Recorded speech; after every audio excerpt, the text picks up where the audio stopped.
Put aside for the moment the huge difference between $1 trillion on the Republican side and 3.5 on the Democratic side. As you look at the U.S. economy right now, what sort of fiscal stimulus do we still need? More and more for quite a while. We need fiscal stimulus that includes health investments, so we eventually do the testing that's going to be necessary. We need to support state and local governments who are at huge risk of exacerbating the downturn by laying off people in education and healthcare, just when basic services, just when those things have never been more important.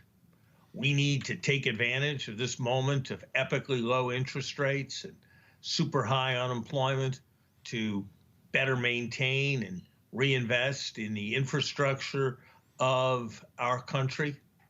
We need to make investments in continuing to support American households and American small businesses through what we have gone through. Look, we have been on a bit of a stimulus high in terms of consumer spending. And if we try to go off it cold turkey, the withdrawal symptoms for the economy are going to be something terrible. It would be a huge mistake.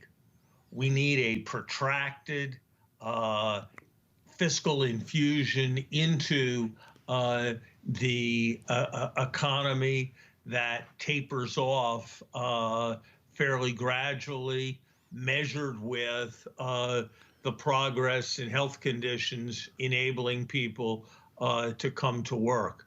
We need a much more sophisticated debate and discussion than the one we're having. Larry, why do we need more? Not more than we've had in the past, but more than other people need. I mean, we now have an historic 750 billion euro fiscal stimulus package. That's still far less than what was done here. And look, if you look at China, it's quite stunning, I think, in some ways, how little stimulus they put in, and yet their economy seems to be doing better, as Europe seems to be coming back faster than we do. Why are we lagging? We're lagging in part because we haven't done what we needed to do on the healthcare side. And we've still got to compensate for a ton of fear. We've still got to compensate for a ton of lost income. We've still got to compensate for a ton of business uncertainty. That's one part of it. Second, those countries, particularly in Europe, because they have a different system than we do, they have more of what economists call automatic stabilizers. Whenever the economy goes down, automatically transfers go up. We don't have as much of that because we don't have as much social insurance, and therefore we've got to do it with discretionary policies, what they have built in automatically to their budgets. And third, they never got as much of a stimulus high, and so they don't have the same kind of withdrawal symptoms risk that we do in terms of near-term growth rates.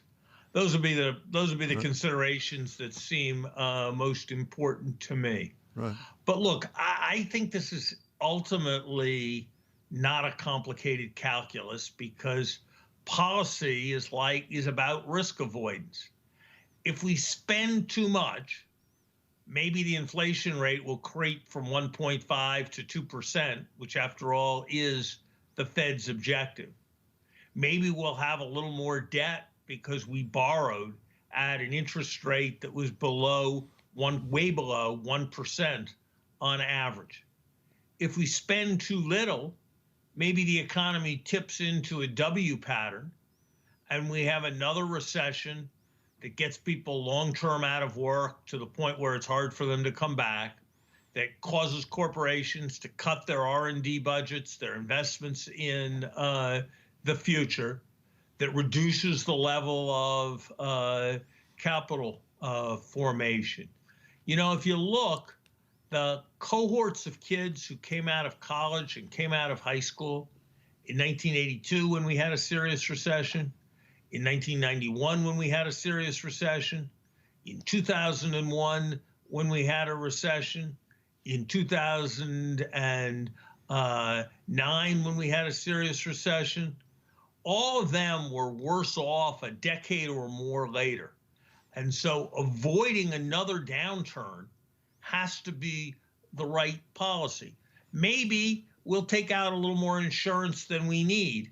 But, I feel good about having bought my life insurance last year, even though I survived. So being more stimulative is insurance against what we need to be most worried about. Larry, this is all on the fiscal side. Let's move over to the monetary side. By all appearances, the Fed is going to keep us close to that zero bound for a long time to come. They don't seem any indication that they would move off of that. And we need to do that. I think most people agree we need that loose monetary policy right now. But are we doing longer-term damage, structural damage, damage to the fabric of the economy by having money be so cheap? I'm not worried so much about zero rates, though in general, I'd rather see more of the stimulus come from the fiscal side than from the monetary side. I am more worried about the Fed's intervention in specific markets. It's one thing for the Fed to stop a financial panic by stepping into bond markets, as it did 2 or 3 months ago. It's another thing for the Fed to be involved in ongoing support of corporations in order just to reduce their borrowing costs. And I worry that when the Fed is a central factor driving the allocation of capital, that capital may not be allocated so well. And I have a bias, and obviously this is too simple a way to say it, but I have a bias that equity capital is more of what the economy needs than debt capital, that some of our problems come from the fact that we're long-term over-leveraged as an economy for a variety of reasons, including the deductibility of interest, and that the Fed can only do debt and that it can't do equity. And so relying on the Fed as the instrument, I think, is fairly problematic. You mentioned earlier productivity, because ultimately in the long run, it's not just survival. We'd like the economy to grow, genuinely grow. As I understand it from economists like you, it's got to be either increased productivity or increased workforce. What can we do, if anything, to make sure that capital is being allocated to ensure greater productivity? Because right now we're stalled on productivity.